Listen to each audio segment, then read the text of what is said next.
Hey fellow Metafighters, and it is Tuesday, so we have another live stream. Today we are going to talk about tactical cards and tactical stock.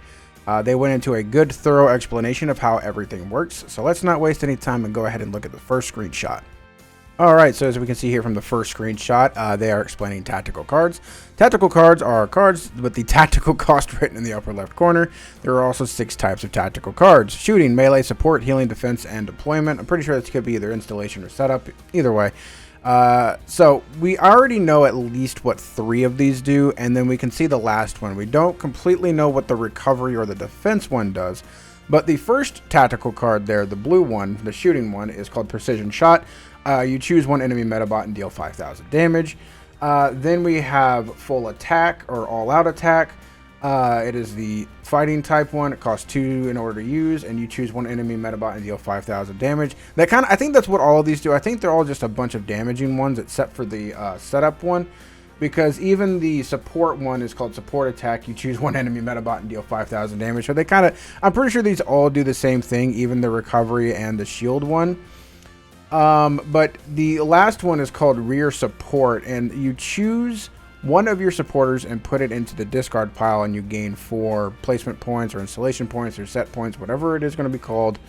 So this is just a way to increase those points so you can set up some traps or plants. So really the odd one out here is that last purple card. Now we move on to the next screenshot here. It's kind of explaining what the tactical cost is. The tactical cost is the 2 icons at the very left top of the card, and those are represents of how many tactical stock you need in order to use it. Think of it like mana from Magic. So to use a tactical card, you need tactical stock equal to the tactical cost written on the upper left corner of the card. And then on to the next screenshot, it does say how to get these tactical stock.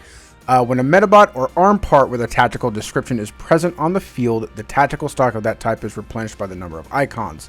So here in this example, you would have a ninja on the field, and you would have the right arm of Rokusho equipped, and each one of those are giving you 1 fighting tactical stock.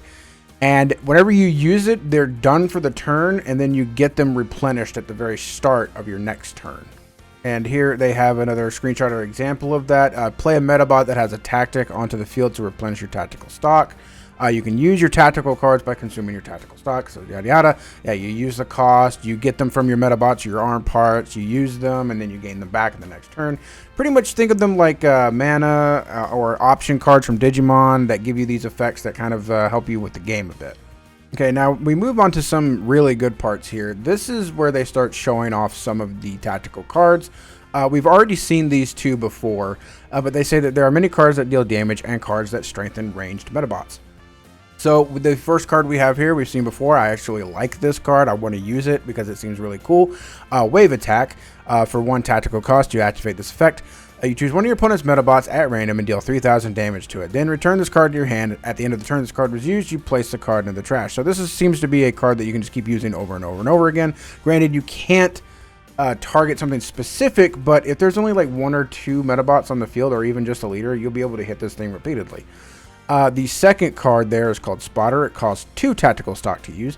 You choose one of your opponent's metabots, and until the end of the opponent's turn, whenever the target is destroyed by the aim shot or the effect that a lot of the shooting metabots have, you destroy one of your opponent's barriers. So this card is used with the ability in mind of the shooting types. So you won't really get very much effect with this unless it's with those shooting type metabots with the aimed shot keyword. Okay, so now we move on to the next set of cards they revealed. So these are more fighting type tactical cards. So you can't really see the text on the first card, but I know exactly what it is. This card is by any means necessary. So what this effect does, for 1 tactical stock of the fighting type, you can use the effect. You choose one of your opponent's metabots, and until the end of your opponent's turn, the target gains 1 random status effect, and it'll either be shocked, frozen, bind, or burn. So it's a little way to inflict an opponent with an effect of some kind. Granted, you won't know what it will be, but it's something to at least hinder them to a degree. Now, the second card is called Advantage of Numbers, but it could be something completely different. But for 2 fighting stock, you choose one of your opponents. You choose one of your metabots. Until the end of the turn, when the target destroys a Metabot with a cross attack, choose one of your opponent's parts and destroy it. This effect is lost once it has been activated. So you want to use this card whenever you're planning a cross attack first. It's really limiting though, because you have to destroy a Metabot with a cross attack. So I guess it's best to use this if you're going against something big, like a 10,000 base power or some Metabot or something like that. This will ensure that if you do a cross attack with that Metabot and destroy it, you can at least get rid of one of your opponent's parts. Now we move on to some really interesting cards here. So these are the support tactical cards. And this is a first of me actually seeing a card that costs 4 tactical stock in order to use. It's the first card. It says normalized, could be something different, but either way, it seems pretty powerful. You choose one support unit and set its power to 5,000. When it says support unit, it means a Metabot that's on the field that's not your leader. And that's pretty strong. You could take anything and just make it go from like a 2,000 attack or a 3,000 attack, and it is set to 5,000. It doesn't say it ends at the end of the turn. It doesn't say it ends at the next turn. They are set to 5,000, which you could also make it do the reverse effect. So if you place something big out and then you use this, you can also set it to 5. Like God Emperor, you can make it go from 10,000 to 5,000, but I don't know why you would do that. But either way, like quite a strong card here. I could see this definitely being used in some support decks, because I do notice that there are a lot of support Metabots that actually give you a lot of tactical stock. Now, as for the second card, it's called Overload. For 1 tactical support stock, choose one of your support Metabots and rapidly cool it down. At the end of the end phase, return the target to the deck. So this is a card that can definitely maybe help you win the game or help you get a little extra chip damage in. You'll pretty much choose one of your Metabots that has attacked or used an ability. You instantly rapidly cool it. You don't need to discard any cards, but at the end of the turn, you have to put it back in the deck. So there is a downside to using this, but at the same time, that could definitely be quite useful. All right, so now we move on to the recovery tactical cards. These ones are not really well known because there are some stuff here that we don't quite, well, especially the revive and the repair mechanic or keywords. I don't know completely what they mean, but we'll figure that out eventually, but we can only guess right here. So the first card here is called Safety Assurance. It is 1 cost in order to use it. You choose one of your opponent's traps or plants at random and destroy it. Easy way to clear the field in case you have something you know is problematic, especially it's pretty much a counter trap kind of thing. So anytime they place traps or plants or the setup units, they have to watch out for this card. The second card is called Careful Treatment. It costs 2 in order to use, and it has the keyword, it says Resurrection, but I believe that's just Revive, and it says below 4. So I don't know if that means like it has to be a cost of 4 below, or you can only use it when you have lower than 4 barrier. I really don't know. But the other effect is interesting. So it says the Metabots revived by this effect will have their power increased by 1,000. So we know that this is definitely a revive. So you're bringing something back from the trash onto the field, and then it gets a power boost of 1,000. So that's really useful. But I got to figure out what it means by below 4. I don't know. Maybe that means below 4,000 power, or does it mean below 4 energy to attack with? No clue. Now we get a good look at the defensive tactical cards. I don't even think I've seen one of these yet. But so the first card here is a 3-cost defense tactical card called Barrier Deployment. You choose one of your Metabots and nullify all damage once. This effect does not stack.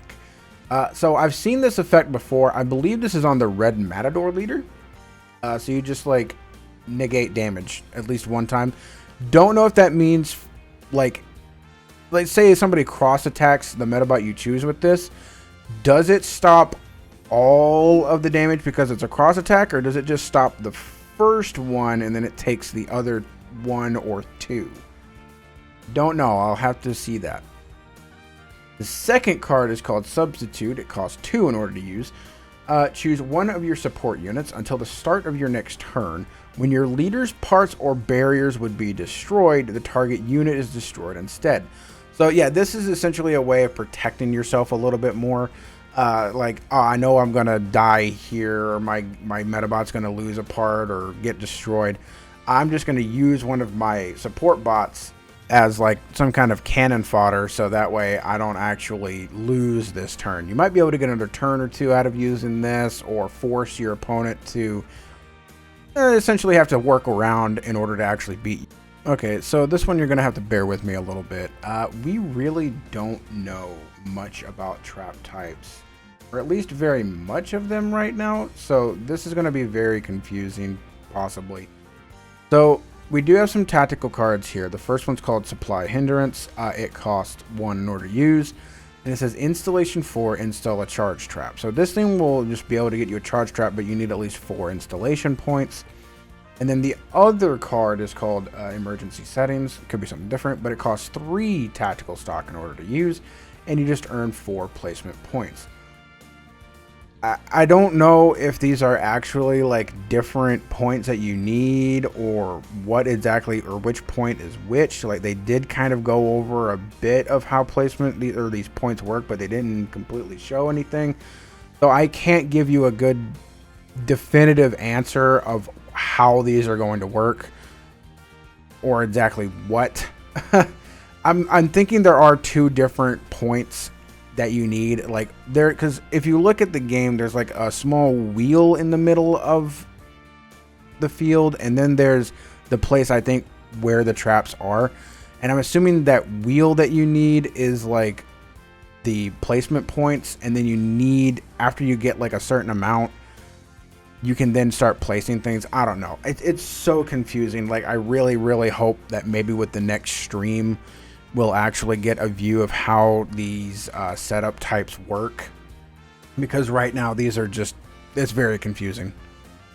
Okay, so we move on to the next screen here, and they're actually going to be giving us something really good, because now we won't have to speculate what all these cards do, but they're actually talking about how you get these leg tactical cards. They are called tactical cards. So you get them at the start of a battle, and the only time you get these is depending on the terrain and the leader that you use. So Metabee here has the bipedal legs. He's going into the forest terrain, so he's going to get these tactical cards at the start of the battle that you can use at any point in time. It says over here, leaders have different leg types, and if they are in a terrain they are good at, they can acquire a special tactical card as a barrier hand at the start of the battle. So that kind of, the way they word that, definitely answers something, because now that I'm looking at some cards, they talk about having barrier cards in your hand or something like that. I think what they are considering, that bottom right area,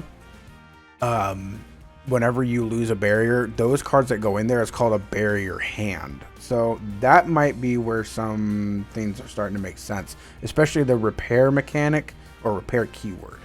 But either way, let's go ahead and move on to the next screenshot. Alright, so this is my favorite part, because now we get to actually see all of the leg type cards. I love this because it's going to make things a whole lot easier for everybody, because I'm also making a spreadsheet that is going to have all of the cards on it. Not 100%, but at least translated to English, so whoever wants to play it will be able to look at these cards and know exactly what they do. Let's go ahead and go over them. So for bipedal legs, we've already seen bipedal, we've already seen hover, and we've already seen the wheel. But let's go ahead and go over them again. So bipedal legs, until the end of the turn, reduce your leader's action cost by 1. The cost cannot go below 1. I've seen this in action. It can help you in order to get these cross attacks or like abilities to happen. Then we move to free movement. So you draw up to 2 cards from your deck. Easy card. You just draw 2 cards. Easy thing to remember. For not bipedal, it is multi-legged. Until the end of the turn, reduce the rapid cooldown cost of your leader by 1. The cost cannot go below 1. So this is a way to pretty much have your leader be able to use an ability again, or be able to attack again. View from above. You gain 1 tactical stock of your leader type until the end of the turn. This will help you in order to play more tactical cards. High speed movement, the wheel icon. When the start of your next turn, or until the start of your next turn, reduce the amount of Metaforce damage your leader receives by 3,000. There are a good few Metaforce cards that deal a lot of damage, so this could help to reduce that. But I feel like this one's a little niche because you really have to predict when they're going to use it. Rapid Dive, the aquatic legs. Until the start of your next turn, when your leader is attacked, its power increases by 2,000. After the attack, its power returns to normal. I've seen this on Abyss Greater, the leader. His effect actually is this same thing, but I can't remember if it's getting attacked or if you lose a part. Either way, a way to get power is really good. I wonder how this would work if you were to get like a defensive type of Metabot, because there are some defensive stuff that increases your power if you get attacked and stuff like that. So anyway, we go to the Treads, Frontal Armor. Until the start of your next turn, reduce the damage your leader receives from abilities by 1,000. I kind of wish it wasn't just abilities. I kind of wish it was also attacks too. But either way, you can see that being used on a lot of tanks. Just reduce damage from abilities. It can help out, especially against shooting type decks that try to use a lot of abilities to deal damage, especially the aim shot. But that is all that we have for today. It is really good to at least get a lot of these tactical cards out of the way and some new ones that we haven't seen before. The best part, I think, is definitely knowing exactly what all of the legs do, because that is going to make things a lot easier. I don't have to search those out. But yeah, I'm hoping for at least in the next stream that they do, we at least get a little bit more knowledge about how traps are going to work. I want to see more gameplay, but I don't think that's going to happen. But for definitely sure, I really want to see at least what these placement points and installation points and all that stuff is even about. Anyway, I hope you have a good day, and I'll catch you later.